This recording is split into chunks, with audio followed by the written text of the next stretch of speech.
أعوذ بالله من الشيطان الرجيم. بسم الله الرحمن الرحيم. واعبدوا الله ولا تشركوا به شيئا وبالوالدين إحسانا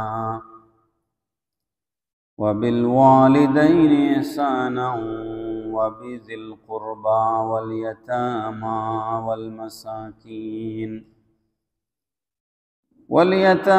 والمساكين والجار ذي القربى والجار الجنوب والصاحب بالجنب وابن السبيل وما ملكت أيمانكم إن الله لا يحب من كان مختالا فخورا. صدق الله مولانا العظيم وصدق رسوله النبي الحبيب الكريم. محترم معزز মুসল্লিয়ান কিরাম, আসসালামু আলাইকুম ওয়া রাহমাতুল্লাহি ওয়া বারাকাতুহু। আল্লাহ পাক রব্বুল আলামিনের মহান আলিশান দরবারে লক্ষ কোটি শুকুর এবং সুজুদ। আমরা জুমার নামাজ আদায় করবার জন্য আল্লাহর ঘর মসজিদে এসেছি।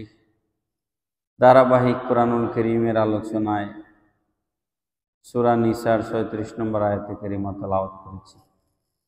আল্লাহ পাক রব্বুল আলামিনের দরবারে শুকুর গুজার করছি। সকলে পড়ি আলহামদুলিল্লাহ।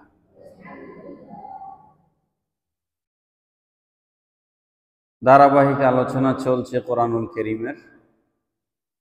গত জুমায় সূরা নিসার ৩১ নম্বর আয়াতের উপর আলোচনা হয়েছে। আমরা আজকে ৩৬-এ চলে গেছি। মাঝখানে দুই একটা আয়াত ছেড়ে ছেড়ে আমি কথা বলি, তার কারণ হচ্ছে সবগুলা বলতে গেলে সারা জিন্দেগিতেও কোরআন শরীফের দর্শ শেষ হবে না। এই জন্য যেগুলো খুব গুরুত্বপূর্ণ আমাদের দৈনন্দিন জীবনে, সেগুলো নিয়ে আমরা কথা বলার চেষ্টা করছি ইনশাআল্লাহ। এই আয়াতে কারিমায় ৩৬ নম্বর আয়াতে সূরা নিসার আল্লাহ পাক আমাদেরকে আমাদের জীবনে কিছু দায়িত্ব দিয়েছেন। আমরা সমাজে, রাষ্ট্রে, পরিবারে বসবাসের ক্ষেত্রে আল্লাহ পাক রব্বুল আলামিন আমাদেরকে কিছু দায়িত্ব দিয়েছেন। এই দায়িত্বগুলোকেই আসলে ইবাদত বলা হয়। ইবাদত সাধারণত দুই প্রকার। এক প্রকারের ইবাদত হচ্ছে ফরজ, আর আরেক প্রকারের ইবাদত হচ্ছে ঐচ্ছিক বা নফল।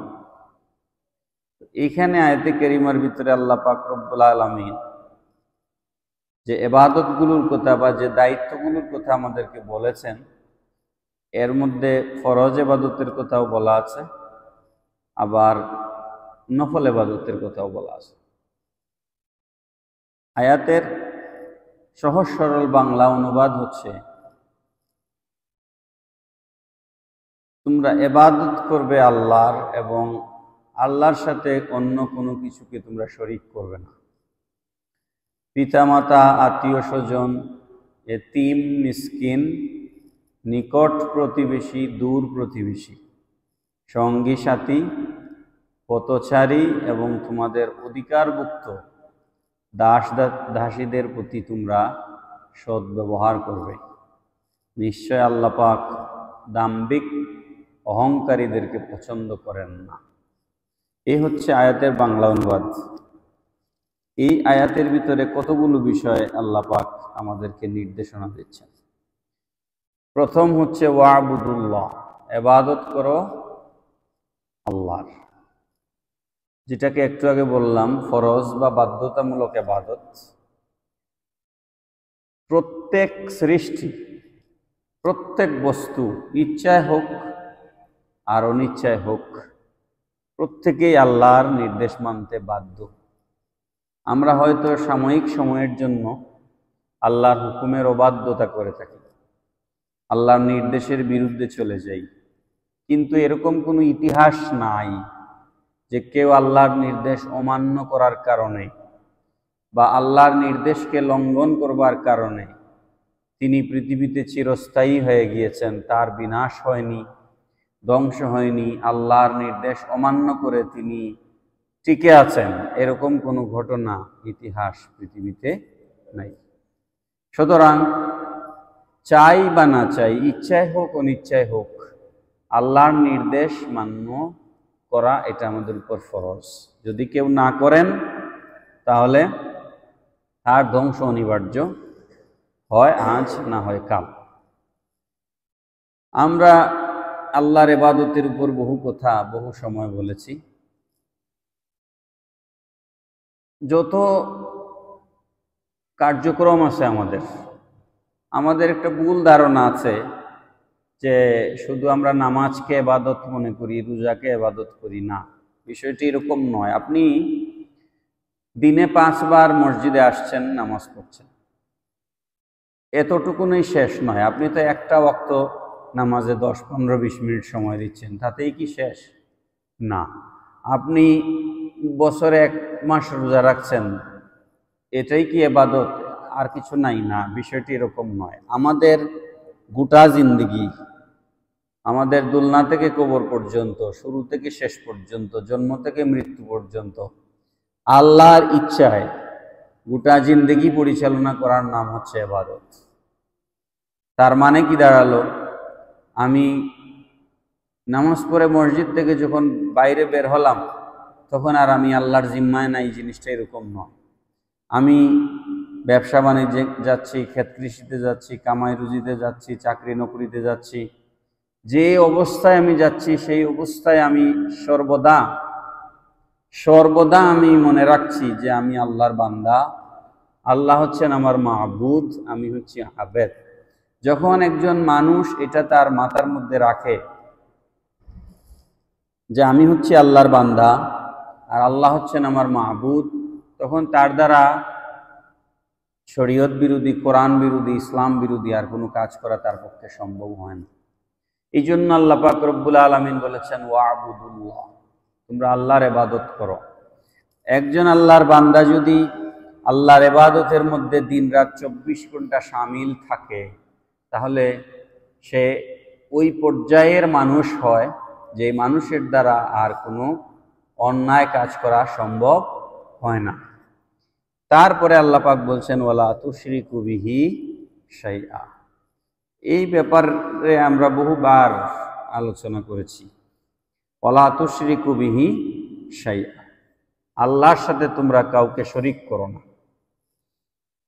আল্লাহর সাথে কাউকে শরীক করো না, এর অর্থ হচ্ছে ইবাদত যখন করব তখন একমাত্র আল্লাহর ইবাদত করব, আর আল্লাহর সমকক্ষ আল্লাহ পাক রব্বুল আলামিনের জাতে এবং সিফতে, আল্লাহর জাত এবং সিফতে, আল্লাহর সত্তা এবং গুণে আল্লাহর সমকক্ষ সৃষ্টিতে আর কিছু নাই, কেউ নাই। এটার নাম হচ্ছে শিরিক না করা। শিরিক না করার অর্থ হচ্ছে এটা। হযরত মুআজ ইবনে জাবাল রাদিয়াল্লাহু তাআলা আনহু হাদিস বর্ণনা করছেন। তিনি বলছেন যে আমি একবার একটা উটের উপরে সওয়ার হয়ে যাচ্ছিলাম, নবী করিম সাল্লাল্লাহু আলাইহি ওয়াসাল্লাম আমার সামনে বসা ছিলেন, একই উটের উপরে আমি নবীজির পেছনে বসা ছিলাম।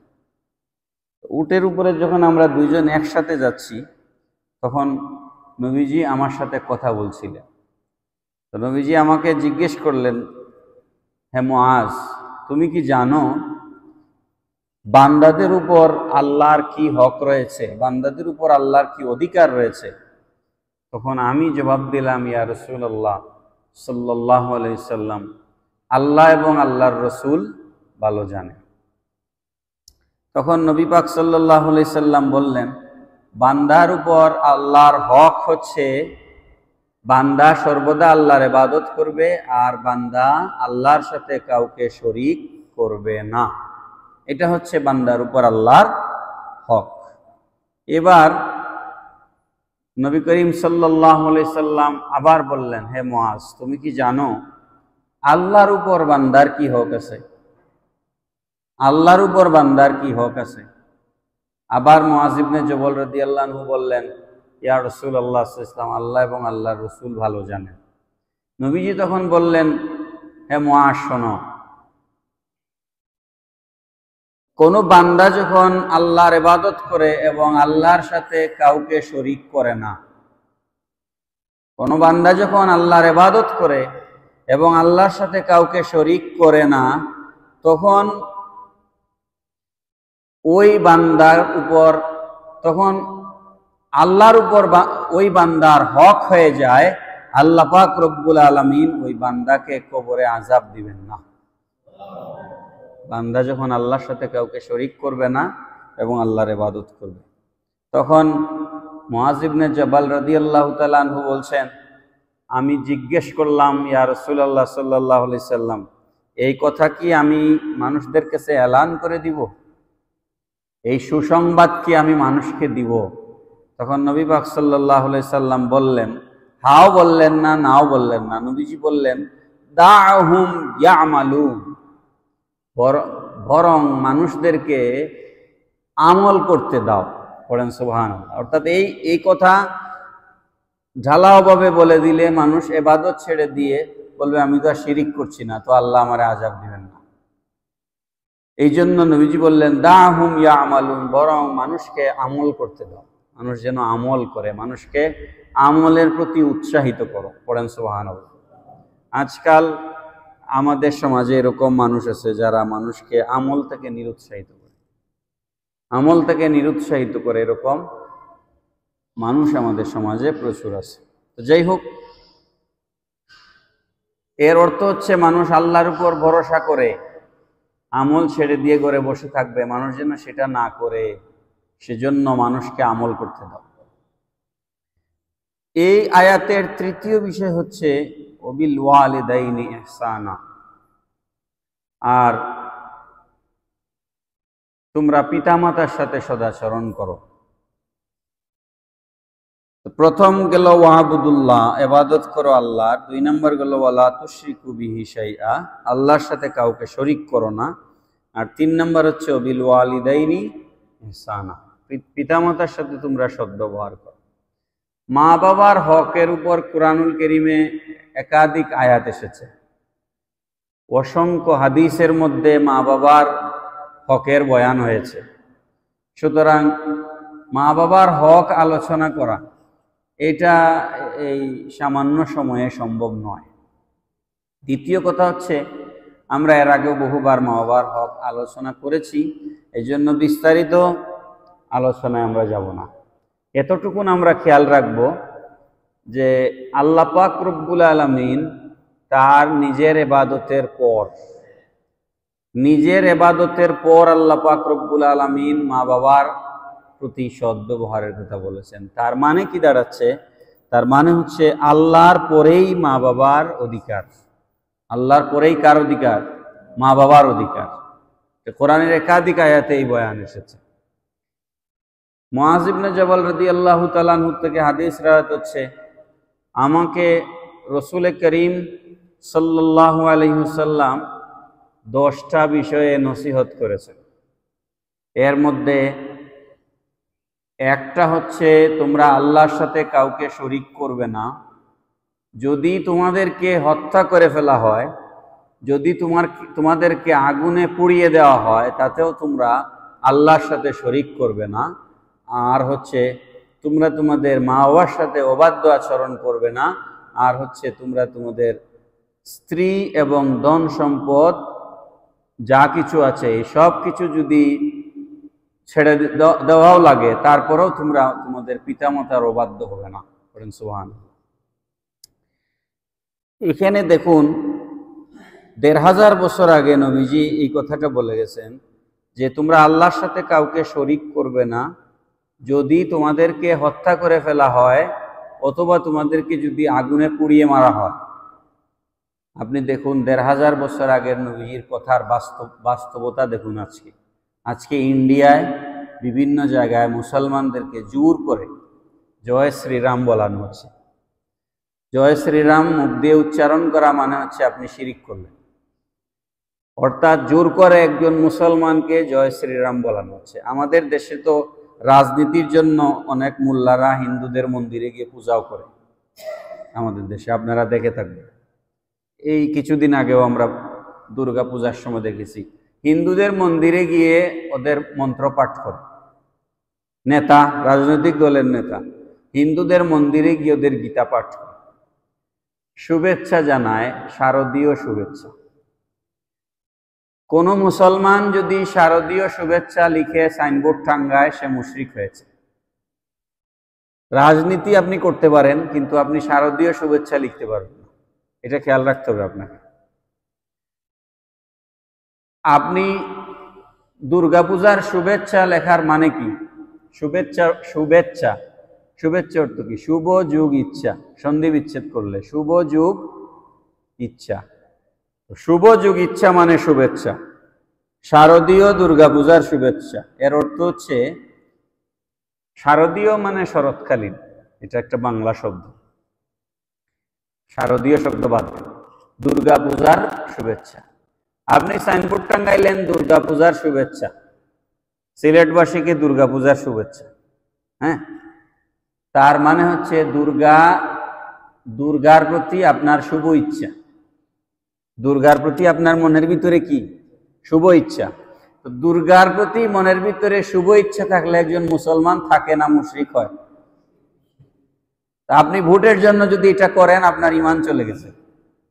এখন ঈমান বড় না ভোট বড়? ঈমান বড় নাকি ভোট বড়? আপনি যদি ভোটের জন্য দুর্গাপূজার শুভেচ্ছা লিখেন, আপনার ঈমান শেষ।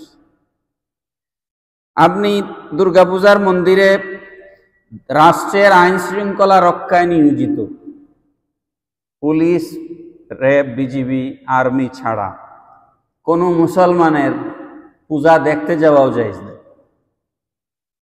আর ওখানে গিয়ে মন্ত্র পাঠ করা তো অনেক পরের কথা। নবীজি বলেছেন, তোমাদেরকে যদি হত্যা করা হয়, তোমাদেরকে যদি জ্বালিয়ে পুড়িয়ে মারা হয়, তারপরেও তোমরা আল্লাহর সাথে কাউকে শরীক করবে না। আজকে এই বাস্তবতা ইন্ডিয়াতে আমরা দেখতে পাচ্ছি। মুসলমানদেরকে হত্যা করা হচ্ছে, মুসলমানদেরকে জোর করে পিটাইয়া জয় শ্রীরাম বলা হচ্ছে, মুসলমানদের বাড়িঘর বুলডোজার দিয়ে ভাঙা হচ্ছে, অগ্নিসংযোগ করা হচ্ছে, ওয়াকফ বিল তৈরি করে মুসলমানদের শত শত বছরের পুরানা ঐতিহ্য, কয়েকশো মাদ্রাসা, মসজিদ দখল করে নেওয়া হচ্ছে। এই পরিস্থিতিতে আপনার সব যদি চলে যায়, এমনকি আপনার জীবন জানও যদি চলে যায়, তারপরেও আপনি কম্প্রোমাইজ করতে পারবেন না, আল্লাহর সাথে শরীক করতে পারবেন না। এই কথাটাই নবীজি বলেছেন। তারপরে ওয়াবিল ওয়ালিদাইনি ইহসানা, যদি তোমার স্ত্রীকে ত্যাগ করা লাগে, যদি তোমার ধন সম্পদ ত্যাগ করা লাগে, হ্যাঁ, এখানে কথা আছে, মা বাবা বলল আর আপনি স্ত্রী তালাক দিয়ে দিলেন, বিষয়টা এরকম না। আপনার কাছে যদি প্রমাণিত হয় আপনার স্ত্রী অবাধ্য, আপনার স্ত্রী কি অবাধ্য, এটা যদি প্রমাণিত হয়, তখন আপনি আপনার মা বাবার মনসন্তুষ্টির জন্য আপনি স্ত্রীকে তালাক দিতে পারবেন। কিন্তু আপনার মা বললো আর আপনি তালাক দিয়ে দিলেন, বিষয়টা এরকম নয়। যাই হোক, আল্লাহ পাক আমাদেরকে মা বাবার খেদমত করার তৌফিক দিন, সবাই পড়ি আমিন। ওয়াবিযিল কুরবা, 4 নাম্বার হচ্ছে আত্মীয় স্বজনের হক আদায় করার কথা আল্লাহ পাক বলছেন। আহসিনু বিযিল কারাবা, এটার অর্থ হচ্ছে, খুব ভালো করে লক্ষ্য করবেন, আমি এর আগেও বহুবার আপনাদেরকে এই কথা বলেছি, আমরা যখন দান করি, কিছু দেই মানুষকে, কোরআনের বিধান হচ্ছে, ইসলামী শরীয়তের ফায়সালা হচ্ছে, আপনি প্রথমে আপনার আত্মীয় স্বজনকে দিবেন, আত্মীয় স্বজনের পরে আপনি বাইরের মানুষকে দিবেন। এইখানে মাসলা হচ্ছে, আপনি যদি সাধারণ রাস্তার একজন ফকিরকে আপনার পকেট থেকে 10-20 টাকা 50 টাকা বের করে আপনি তাকে দান করলেন, রাস্তার একজন ফকিরকে। এটা হচ্ছে সদকা। এটা কি? সদকা। আপনি যে কোনো একজন গরিব মানুষকে কিছু দিলেন, এটা সদকা। আপনার নিজের আত্মীয়দের মাঝে, আপনার নিজের রক্তের সম্পর্কের মানুষের মাঝে কোনো গরিব মানুষ আছে, তাকে যদি আপনি কিছু দেন তাহলে দুইটা সদকা হয়। সুবহানাল্লাহ পড়েন। কয়টা সদকা হয়? দুইটা। কিভাবে? একটা হচ্ছে সদকা, যেটা বাইরের মানুষকে দিলে যে সওয়াব হয়, ঘরের মানুষকে দিলে একই সওয়াব হয়, এটা হচ্ছে সদকা। আর আরেকটা হচ্ছে এই সদকার ভিতর দিয়ে আপনি আপনার নিজের যে ব্লাডের রিলেশন, যেটা আত্মীয়তার সম্পর্ক, সেটা আরো দৃঢ় হয়। আপনি যে আপনার যেই বোন ভাগ্নিকে, আপনি আপনার যে গরিব আত্মীয় স্বজনকে ঈদে চাঁদে টাকা পয়সা দিয়ে সাহায্য করেন, নতুন পোশাক আশাক কিনে দেন, রোজার বাজার করে দেন, আপনি যে দিচ্ছেন এর মাধ্যমে তার সাথে আপনার যোগাযোগ স্থাপন হচ্ছে, হৃদ্যতা তৈরি হচ্ছে, ভালোবাসা তৈরি হচ্ছে। এই কারণে নিকট আত্মীয়দেরকে দান করলে একটা হচ্ছে সদকার সওয়াব হয়, আর একটা হচ্ছে আত্মীয়তার সম্পর্ক রক্ষা করার সওয়াব হয়। পড়েন সুবহানাল্লাহ। কারণ আত্মীয়তার সম্পর্ক রক্ষা করার কথা বহু হাদিস শরীফের মধ্যে এসেছে। এখানে খেয়াল রাখতে হবে, আল্লাহ পাক কোরআন শরীফের মধ্যে এক আয়াতের মধ্যে বলেছেন, ওয়াসআলুনাকা মাযা ইউনফিকুন কুলিল আফওয়া। ইয়া রাসূলুল্লাহ সাল্লাল্লাহু আলাইহি ওয়াসাল্লাম, মানুষরা আপনাকে দান সদকার ব্যাপারে জিজ্ঞেস করে, তারা কি ব্যয় করবে, কিভাবে ব্যয় করবে। আপনি বলুন কুলিল আফওয়া, তোমাদের নিজেদের পরিবারের ভরণ পোষণ, নিজের স্ত্রী সন্তান, নিজের মা বাবা, নিজের পরিবারের ভরণ পোষণের পরে, নিজের প্রয়োজন মেটানোর পরে তোমাদের হাতে অতিরিক্ত যা থাকে সেটা তোমরা আল্লাহর রাস্তায় দান করো। পড়েন না সুবহানাল্লাহ। কোরআন কি সুন্দর ফায়সালা দিচ্ছে আমাদের, যে তোমার পরিবার পরিজন তাদের প্রয়োজন মেটানোর পর তোমার কাছে যেগুলো থাকে, কুলিল আফওয়া, সেই প্রয়োজনের অতিরিক্ত যেটা তোমার হাতে আছে সেটা তুমি আল্লাহর রাস্তায় দান করো। এখানে একটা মাসলা খেয়াল রাখতে হবে, দান সদকা করা নফল। দান সদকা করা কি? নফল। জাকাতের মাসলা ভিন্ন। কিন্তু এমনি দান সদকা, কোনো গরিব মানুষ বিপদে পড়ছে, আমি তাকে সাহায্য করলাম আমার সামর্থ্য অনুযায়ী, এটা কি? নফল। নফল ইবাদত। জাকাতের বিধান ভিন্ন। কিন্তু নিজের আত্মীয় স্বজনের মধ্যে যদি নিজের রক্তের সম্পর্কের কেউ যদি অভাবী হয়, গরিব হয়, এমন অভাবী যে তার বাজার খরচ করে সংসার চালাইবার মতো তার সামর্থ্য নাই, বিপরীতে আপনি হচ্ছেন ধনী, আপনি কি? ধনী, আপনার ধন সম্পদ আছে, প্রয়োজনের অতিরিক্ত অনেক সম্পদ আল্লাহ পাক আপনাকে দিয়েছেন। এইরকম পরিস্থিতিতে নিজের আত্মীয় স্বজনকে দান সদকা করা ওয়াজিব, জাকাতের মতো ওয়াজিব। আপনারা কি পার্থক্যটা বুঝছেন? দূরের গরিব একজন মানুষকে দান করা নফল, কি? নফল। আর নিজের গরিব, এমন গরিব যে তার সংসার চালাইতে পারছে না, এরকম পরিস্থিতি যদি আপনার চোখের সামনে হয়, তাহলে তার জন্য আপনার দান তার জন্য ওয়াজিব। আপনি যদি তাকে দান না করেন আর সে যদি উপবাস অনাহারে কষ্ট পায়, আপনার গুনাহ হবে। এই কথার দলিল কি? এই কথার দলিল হচ্ছে কোরআন শরীফের এই কথাটা, ওয়াবিজিল কুরবা। ওয়াবিজিল কুরবা, তোমরা তোমাদের আত্মীয় স্বজনকে, আত্মীয় স্বজনের হক আদায় করো। এরপরে 5 নাম্বার আল্লাহ পাক বলছেন ওয়াল ইয়াতামা ওয়াল মাসাকিন। এগুলো হচ্ছে আমাদের দায়িত্ব, আল্লাহ দিয়েছেন, কোরআনে দিয়েছেন আল্লাহ পাক আমাদেরকে দায়িত্ব। ওয়াল ইয়াতামা ওয়াল মাসাকিন, এতিম এবং মিসকিনদের হক আদায় করো। এখানে এতিম আর মিসকিনের হক আদায় করার সহজ অর্থ হচ্ছে, ব্যাখ্যা অনেক আছে কিন্তু সহজ ব্যাখ্যা হচ্ছে, এতিম আর মিসকিনের হক আদায় করার অর্থ হচ্ছে এতিম আর মিসকিনদেরকে জাকাত দাও। যাদের সামর্থ্য আছে জাকাত দেওয়ার বা ওয়াজিব যাদের উপর জাকাত, তারা এতিম এবং মিসকিনদেরকে জাকাত দিবে। জাকাতের বাইরেও ওই একটু আগে যেটা বললাম নফল দান সদকা, সেটা এতিম এবং মিসকিনদেরকে করবে। এটা হচ্ছে মাসলা। নবী পাক সাল্লাল্লাহু আলাইহি ওয়াসাল্লাম ইরশাদ করেছেন, আনা ওয়া কাফিলুল ইয়াতীমি ফিল জান্নাতি হাকাযা। নবীজি বলছেন, কিয়ামতের ময়দানে এই তর্জনী আর মধ্যমা, এটাকে বাংলায় বলে তর্জনী, তর্জনী আঙ্গুল, আর এটাকে মধ্যমা। হাদিস শরীফের মধ্যে এসেছে তর্জনী এবং মধ্যমা এই দুই আঙ্গুলকে এভাবে এর থেকে বেশি কিন্তু আর ফাঁক করা যায় না, বুঝছেন? তো হাদিস শরীফ হচ্ছে আনা ওয়া কাফিলুল ইয়াতীমি ফিল জান্নাতি হাকাযা। হাকাযা বলে হাদিসের রাবি সাহাল ইবনে সাআদ রাদিয়াল্লাহু তাআলা আনহু বলছেন, নবীজি হাত মুবারক উঁচু করে হাতের মধ্যমা এবং তর্জনী আঙ্গুলি ফাঁক করে দেখিয়ে বললেন, এই দুই আঙ্গুল যেভাবে একটা আর একটার পাশাপাশি, আমি এবং এতিমের জিম্মাদার, আমি এবং এতিমের জিম্মাদার, দুনিয়ায় যারা এতিমের জিম্মাদারি নেয়, বেহেশতে এইভাবে একসাথে থাকবো। বড় করে বলেন না সুবহানাল্লাহ।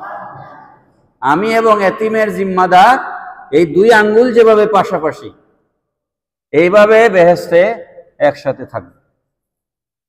আমি এর আগেও বহুবার আপনাদেরকে বলেছি, এ দেশে, এই সমাজে, এই পৃথিবীতে শান্তি কিভাবে আসবে? কি পরিমাণ হক মানুষের নষ্ট মানুষ করে। আর এতিমের হক এটা তো আর নাই বললাম। আমি একবার আপনাদেরকে বলেছিলাম, আমার এক ছাত্র ব্রাহ্মণবাড়িয়া বাড়ি, ঈদের সময় বাড়ি যায় না। তো আমি তাকে, ছাত্র জীবনে আমরা যখন ছাত্র ছিলাম, বন্ধ যেদিন হয়েছে ওই দিনই আমরা দৌড় মারছি বাড়িতে। মানে বাড়ির প্রতি ছাত্র জীবনে তো টান একটু বেশি থাকে। আগে আগেই ব্যাগ ট্যাগ গুছাইয়া রাখছি, ক্লাস শেষ করেই দৌড় মারছি বাড়িতে। স্টুডেন্ট লাইফে প্রতি বৃহস্পতিবারে বাড়িতে যেতাম, ইউনিভার্সিটিতে যখন পড়তাম বিকালে যেতাম, আর কোনোদিন শনিবারে বিকালে আসতাম, কোনোদিন রবিবারে সকালে আসতাম। মানে বাড়ির প্রতি এত টান ছিল। এখন তো যাওয়া হয় না। তো যেটা বোঝানোর জন্য বলছি, এরকম টান তো স্বাভাবিক সবার মধ্যেই থাকে। অথচ ওই ছেলে ঈদের সময় বাড়ি যায় নাই। তো আমি তাকে জিজ্ঞেস করলাম যে তুমি ঈদে বাড়ি যাওনি কেন? তো সে বলতেছে, আমার বাবা নাই, আমাদের বাড়ি ঘর সব আমার চাচা দখল করে ফেলেছে, আমাদেরকে বাড়িতেও যাইতে দেয় না। পড়েন না নাউজুবিল্লাহ। আমি বাস্তবতাটা বুঝাচ্ছি সমাজের আপনাদেরকে। আমার বাবা নাই, চাচা আমাদের গোর পর্যন্ত দখল করে ফেলেছে। এখন আমি যদি যাই তাহলে আমার জানের উপরে আঘাত আসবে, এজন্য আমি ঈদেও বাড়িতে যাই না। এরকম জালিম আমাদের দেশে আছে না নাই? আছে। অথচ নবী পাক সাল্লাল্লাহু আলাইহি সাল্লাম বলছেন, আমি আর এতিমের জিম্মাদার একসাথে এইভাবে থাকবো। সুবহানাল্লাহ। আরেক হাদিসে নবীজি বলেছেন, আবু উমামা রাদিয়াল্লাহু তাআলা আনহু হাদিস রওয়ায়াত করেছেন, মান মাসহা রা'সা ইয়াতীম। নবী পাক সাল্লাল্লাহু আলাইহি সাল্লাম বলেছেন, যে ব্যক্তি এতিমের মাথায় মায়া করিয়া, আমরা ছোট বাচ্চা পাইলে আদর করি না, নবীজি বলতেছেন মায়া করে আদর করে কেউ যদি এতিমের মাথায় হাত বুলায়, এতিমের মাথার উপরে হাত রাখে, তার হাতের সাথে এতিমের মাথার যতগুলা চুল স্পর্শ করলো, আল্লাহ পাক রব্বুল আলামিন প্রত্যেকটা চুলের বিনিময়ে তাকে 10টা করে নেকি দিবেন। তো এতিমকে মহব্বত করার কথা আছে না নাই? নবী পাক সাল্লাল্লাহু আলাইহি সাল্লাম বলেছেন, যেই ব্যক্তি এতিমের মাথায় হাত রাখলো ভালোবাসার সাথে, মহব্বতের সাথে এতিমের মাথায় হাত বুলাইলো, সে প্রকারান্তরে আমি নবীর মাথায় হাত বুলাইল, কারণ আমি নবী এতিম ছিলাম। সুবহানাল্লাহ বলুন। আমি নবী কি ছিলাম? এতিম ছিলাম। আমি নবী নিজে এতিম ছিলাম। সুতরাং কেউ যদি এতিমের মাথায় হাত বুলায় তাহলে সে যেন আমার মাথায় হাত বুলাইল। সুবহানাল্লাহ। 6 নাম্বার আল্লাহ পাক রব্বুল আলামিন বলছেন ওয়াল জারিজিল কুরবা। নিকট প্রতিবেশীকে আল্লাহ পাক কোরআনে 2 ভাগে ভাগ করেছে। একটা হচ্ছে ওয়াল জারিজিল কুরবা, আরেকটা হচ্ছে ওয়াল জারিল জুনুবি। নিকট প্রতিবেশী এবং দূর প্রতিবেশী। একটু খেয়াল করিয়েন কথাটা। নিকট প্রতিবেশী আর দূর প্রতিবেশী মানে কি? দূর প্রতিবেশী, প্রতিবেশী আবার দূর হয় কিভাবে? এখানে খুব ভালো করে লক্ষ্য করুন, আগে কিন্তু আল্লাহ ওয়াবিযিল কুরবা আলোচনা হয়ে গেছে, আল্লাহ করে ফেলেছে। ওয়াবিযিল কুরবা মানে হচ্ছে নিকট আত্মীয়। ওয়াবিযিল কুরবা মানে কি? নিকট আত্মীয়। আর ওয়াল জারিজিল কুরবা মানে হচ্ছে আত্মীয় না কিন্তু পাড়া প্রতিবেশী। আত্মীয় না কিন্তু কি? পাড়া প্রতিবেশী। ওয়াল জারিল জুনুব, দূর প্রতিবেশী। এর ব্যাখ্যা হাদিস শরীফ হযরত জাবির ইবনে আব্দুল্লাহ রাদিয়াল্লাহু তাআলা আনহু থেকে হাদিস রওয়ায়াত হয়েছে। নবীজি ব্যাখ্যা দিয়েছেন। কোরআনের তাফসীর কিন্তু নিজে নিজে করলে হবে না। কোরআনের তাফসীর করতে হবে কোরআনের অন্য আয়াত দিয়ে অথবা হাদিস শরীফ দিয়ে। নবীজি এই আয়াতের ব্যাখ্যা কিভাবে করেছেন সেভাবে আমাদেরকে ব্যাখ্যা করতে হবে। তো নবী পাক সাল্লাল্লাহু আলাইহি সাল্লাম বলেছেন প্রতিবেশী 3 প্রকার। প্রতিবেশী কয় প্রকার? প্রতিবেশী 3 প্রকার, খুব ভালো করে লক্ষ্য করবেন। প্রতিবেশী, প্রথম প্রকারের প্রতিবেশী হচ্ছে আত্মীয়, একই সাথে মুসলমান। আত্মীয় এবং কি? মুসলমান। 2 নাম্বার প্রতিবেশী হচ্ছে আত্মীয় নয় কিন্তু মুসলমান। আত্মীয় নয় কিন্তু কি? মুসলমান। 3 নাম্বার প্রতিবেশী হচ্ছে আত্মীয়ও নয় মুসলমানও নয়। আত্মীয়ও নয় মুসলমানও নয়। আত্মীয়ও নয় মুসলমানও নয় অর্থাৎ কাফের। সে আপনার পাশের ঘরে থাকে, পাশের বাড়িতে, অথবা একই বিল্ডিং এ পাশাপাশি ফ্ল্যাটে থাকেন। তাকে কোরআনে বলা হয়েছে ওয়াল জারিল জুনুব। সে হচ্ছে দূর প্রতিবেশী। পাশে থাকলেও সে আমার প্রতিবেশী কিন্তু দূরের প্রতিবেশী। তার সাথে আমার ধর্মের অনেক পার্থক্য আছে। সে যদিও আমরা একই ফ্ল্যাটে থাকি, পাশাপাশি বাড়িতে থাকি, সে আমার প্রতিবেশী কিন্তু নিকট প্রতিবেশী নয়, দূর প্রতিবেশী। কথাটা কি পরিষ্কার হয়েছে? এখন কার কি হক এটা বুঝে নেন। প্রথমে তো আমরা বলে ফেলেছি নিকট আত্মীয়দের হক বলা হয়ে গেছে। তারপরও এই হাদিসের ব্যাখ্যায়, এই হাদিসে নবীজি বলেছেন এই 3 ধরনের প্রতিবেশীর 3 ধরনের হক আছে। প্রথম প্রকারের প্রতিবেশী কি বলা হয়েছে? আত্মীয় এবং মুসলমান। আত্মীয় এবং এই আত্মীয় এবং মুসলমানকে যখন আপনি দান করেন কোনো কিছু, আপনার গরিব নিকটাত্মীয়, তাকে আপনি মুসলমান হিসেবে দান করার একটা সওয়াব পাবেন, আত্মীয় হিসেবে দান করার একটা সওয়াব পাবেন। বলেন সুবহানাল্লাহ। একটু আগে যেই কথা বলা হয়েছে। 2 নাম্বার কি বলা হয়েছে? দ্বিতীয় প্রতিবেশী হচ্ছে আত্মীয় নয় কিন্তু কি? মুসলমান। আত্মীয় নয় কিন্তু সে কি? মুসলমান। একজন মুসলমান ভাইকে দান করার আপনি সাধারণ দানের যে সদকার যে সওয়াব সেটা আপনি পাবেন। আর তৃতীয় হচ্ছে দূর প্রতিবেশী অর্থাৎ অমুসলিম কিন্তু আপনার পাশে থাকে। এই অমুসলিম আপনার পাশে থাকে, তাকেও আপনি দান করলে, দান করলে মানে তাকে যাকাত দিতে পারবেন না, কিন্তু আপনি যদি এমনিতে তার বিপদ আপদে আগায়া যান, তাকে সাহায্য করেন, তার ঘরে খাবার নাই, কি করেন, সেটার জন্য আপনি সওয়াব পাবেন। তবে হ্যাঁ, আপনি যাকাত দিতে পারবেন না। কাফেরদেরকে যাকাত দেওয়া যায় না। এই হচ্ছে মাসলা। এখন তাহলে আমাদের প্রতিবেশী হিসেবে বিধর্মীদেরও আমাদের উপর হক আছে, আছে না নাই? প্রতিবেশী হিসেবে বিধর্মীদের উপর আমাদের হক আছে। সময় কম, আমি শেষ করছি। কত নাম্বার জানি বললাম? এটা মনে হয় 6 বললাম। 7 নাম্বার ওয়াসাহিবি বিল জামবি। আল্লাহ পাক বলছেন এবং তোমাদের সঙ্গী সাথীদের হক আদায় করো। সঙ্গী সাথীদের হক মানে কি? সঙ্গী সাথীদের হক হচ্ছে আপনি যার সাথে সারা জীবন চলাফেরা করেন, আপনার দোস্তি, আপনার রিশতা, আপনার খাতির, আপনার বন্ধুত্ব যার সাথে, তার হক আপনি আদায় করবেন। ওয়াসসাহিবি বিল জামবি, এটা একটা ব্যাখ্যা, যার সাথে আপনার উঠা বসা চলাফেরা। এই জন্য হাদিস শরীফে নবীজি বলেছেন, তোমার বাবা মারা যাওয়ার পর বাবা যার সাথে চলাফেরা করতেন, উঠা বসা করতেন, বাবার বন্ধু যে ছিলেন, তুমি তাকে বাবার মতো সম্মান করো, বাবার মতো তাকে স্নেহ করো, মায়া করো, আদর করো, শ্রদ্ধা করো, তাইলে ওই সওয়াব বাবার কবরে যাবে। সুবহানাল্লাহ। ওয়াসসাহিবি বিল জাম।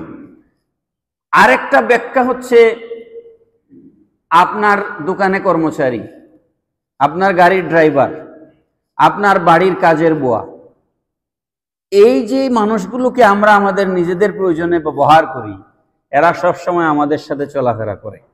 আপনি যেখানেই যান ড্রাইভার সাথে যায়, যায় কি যায় না? আপনার ড্রাইভার সাথে যায়। আপনি যেখানে যাচ্ছেন আপনার বাচ্চাকে মেনটেন করার জন্য কাজের বুয়াকে সাথে নিয়ে যাচ্ছেন, বাজারে যাচ্ছেন তাকে সাথে নিয়ে যাচ্ছেন, আপনি দোকান পরিচালনা করছেন, ব্যবসা পরিচালনা করছেন, সেখানে আপনার কর্মচারী আছে, এদের সাথে আপনার যে উঠা বসা, এটাকে বলা হচ্ছে ওয়াসসাহিবি বিল জাম, সঙ্গী সাথী, এদেরও হক আদায় করেন। সুবহানাল্লাহ। এর মানে কি? আপনি যখন কিছু দান করবেন, আপনার ঘরে যে কাজ করে তার হকের দিকে খেয়াল করবেন। আপনি যখন কিছু দান করবেন, আপনার ড্রাইভারের দিকে খেয়াল করবেন।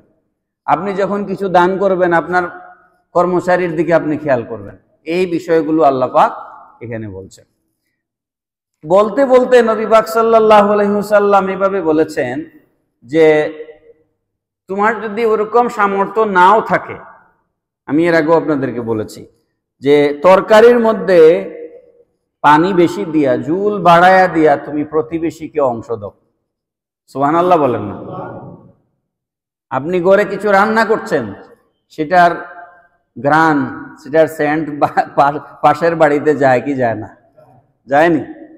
এই জন্য নবীজি বলেছেন তোমার যদি কম থাকে, কম, তাহলে ওটাতে একটু জুল বাড়ায় দাও, দিয়া হইলে একটু অংশ দাও। পড়েন না সুবহানাল্লাহ? এগুলা কি আমাদের সমাজে এখন আছে? নাই। নাই বলেই তো চুরি, ডাকাতি, ছিনতাই, কেউ কারো বিপদে আগায়ান আসে না। কি আশ্চর্যজনক ঘটনা!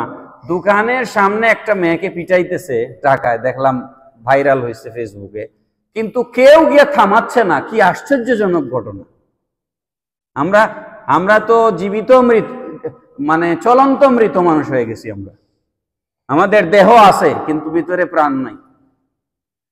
ভিডিও ভাইরাল হয়েছে, টেলিভিশন চ্যানেলগুলোতে নিউজ হয়েছে, একটা মেয়েকে পিটাইতেছে। ভিডিও যে করলো নিশ্চয় সেও তো ওখানে ছিল। একটা মেয়েকে পিটাচ্ছে কিন্তু কেউ আগায়া যায় না। তার মানে কি? আমাদের যে রিশতা, আমাদের যে সম্পর্ক, এটা শক্ত হয়েছে না দুর্বল হয়েছে? অত্যন্ত দুর্বল হয়েছে, শক্ত হয় নাই, অত্যন্ত দুর্বল হয়েছে।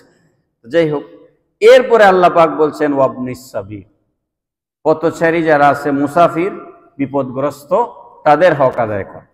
এগুলোর আলোচনা আমি এর আগে বলেছি। আর লাস্ট হচ্ছে ওমা মালাকাত আইমানুকুম। এটা বর্তমান সমাজে এরকম নাই। এটার ব্যাখ্যায় মুফাসসিরিনে কেরামগণ ওই বর্তমানে যারা কাজ টাজ করে তাদের কথা বলেছে। ওমা মালাকাত আইমানুকুমের অর্থ হচ্ছে তোমাদের অধিকারভুক্ত দাস দাসী যারা আছে তাদের সাথে তোমরা সদ্ব্যবহার করবে।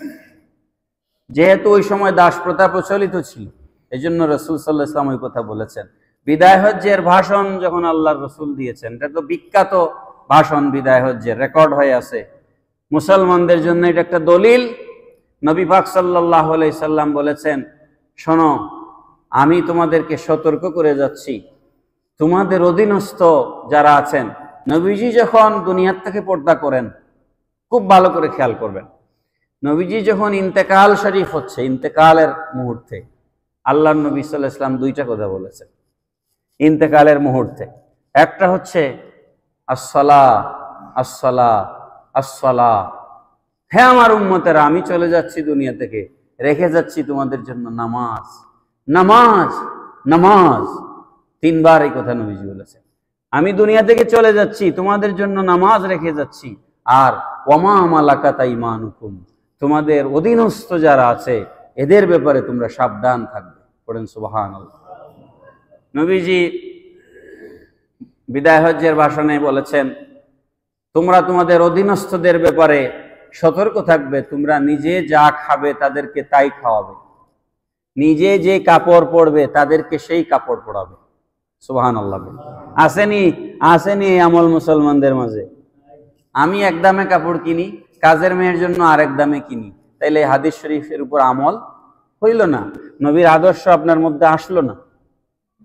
এগুলা প্রত্যেকটা জিনিস বুঝাইতে গেলে বহু সময়ের প্রয়োজন।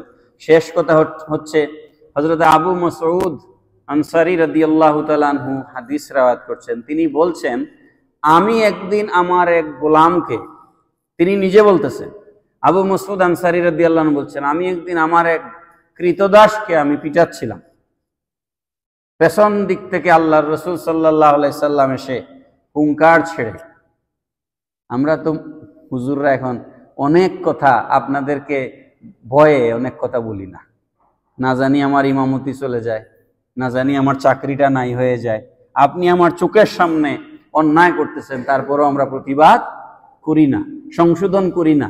এরকম হুজুরের সংখ্যাই এখন বেশি।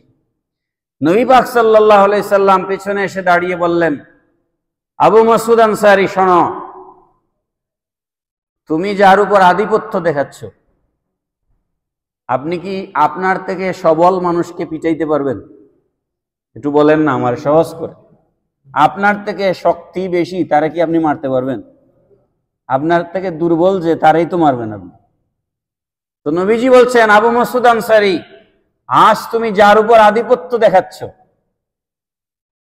তোমার উপরেও আধিপত্য আছে, এরকম একজন আছেন, তিনি আল্লাহ। পড়েন না সুবহানাল্লাহ। তাকে ধরাও, তাকে ভয় করো। আজ সে তোমার উপর আধিপত্য খাটাতে পারছে না, সে দুর্বল, এজন্য তার উপর বেত্রাঘাত করছো, কিন্তু তোমার উপরেও তো আধিপত্য বিস্তার করে আছেন একজন, তাকে ভয় করো। আবু মাসউদ আনসারী রাদিয়াল্লাহু আনহু ভয়ে ছড়ি হাত থেকে ফেলে দিয়ে ভয়ে মাফ চাইলেন, কি এই গোলামকে সাথে সাথে আজাদ করে দিলেন। এই গোলামকে সাথে সাথে কি করে দিলেন?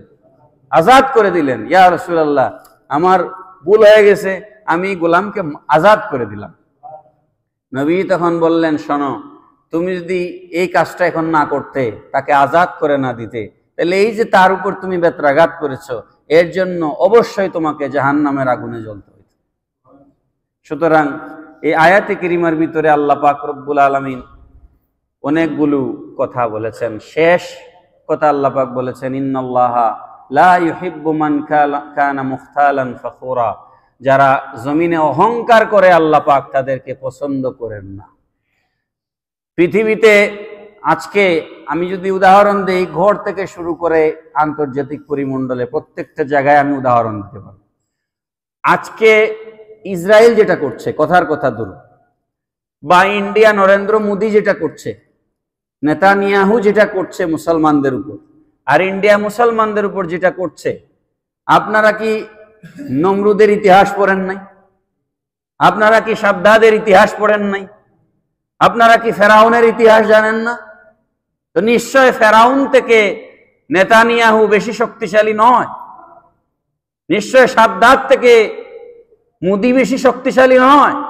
সুতরাং নরেন্দ্র মোদী, তুমি পরিষ্কার মনে রাখো, লিখে রাখো, আমার রসুল গাজওয়াতুল হিন্দের কথা বলে গেছেন, মুসলমান ফিরে দাঁড়াবে, গর্জে উঠবে, গাজওয়াতুল হিন্দ প্রতিষ্ঠা হবে, মুসলমানরা রক্ত দিবে, আবার মুসলমানরা এই পৃথিবীতে শাসন করবে। মুসলমানদেরকে আপনি ঠেকিয়ে রাখতে পারবেন না। সুতরাং আজকে যারা অহংকারে দম্বে পা মাটিতে পড়ছে না, আজকে গাজার মুসলমানদেরকে সমারে হত্যা করছো, মনে রাখো এটা শেষ নয়। এটা হচ্ছে এই অহংকার, এই দম্ভ তোমার পতনের শুরু, এখান থেকেই তোমার শেষ হবে ইনশাআল্লাহ। আমরা যেন অহংকারী না হই। অহংকার না করতে করতে করতে, না করার কথা বলতে বলতে শেষ কথা নবীজি কি বলছেন জানেন? পায়জামা লুঙ্গি পায়ের টাকনুর নিচে পড়বে না, এটা একটা অহংকার। আমাদের দেশে অনেক বেবুজ মৌলবী আছে দেশে বিদেশে, তারা ফতোয়া দেয় অহংকার ছাড়া পড়লে অসুবিধা নাই, আচ্ছা, তোমার অহংকার নাই, তা তুমি পায়জামাটা টাকনোর নিচে নিলা কি জন্য? নিশ্চয়ই তো অহংকার আছে বলে। তোমার অহংকার নাই এটা তুমি প্রমাণ করো। তুমি পায়জামাটাকে, প্যান্টটাকে তুমি তোমার গোড়ালির উপরে উঠাইয়া তুমি প্রমাণ করো যে তোমার ভিতরে অহংকার নাই। যদি তুমি উঠাইতে না পারো তাইলে বোঝা যাচ্ছে তুমি অহংকারী। কথাটা কি বুঝাইতে পারছি আমি আপনাদেরকে? আল্লাহ রাব্বুল আলামিন আমাদেরকে এই যে বিষয়গুলো আলোচনা করলাম, এই সবগুলো বিষয় আমাদেরকে আমাদের জীবনে আমল করার তৌফিক বিষয় পড়ে আমিন। ওয়া মা আলাইনা ইল্লাল বালাগ। আসসালামু আলাইকুম ওয়া রাহমাতুল্লাহি ওয়া বারাকাতুহু। সুন্নাত পড়ে নিন।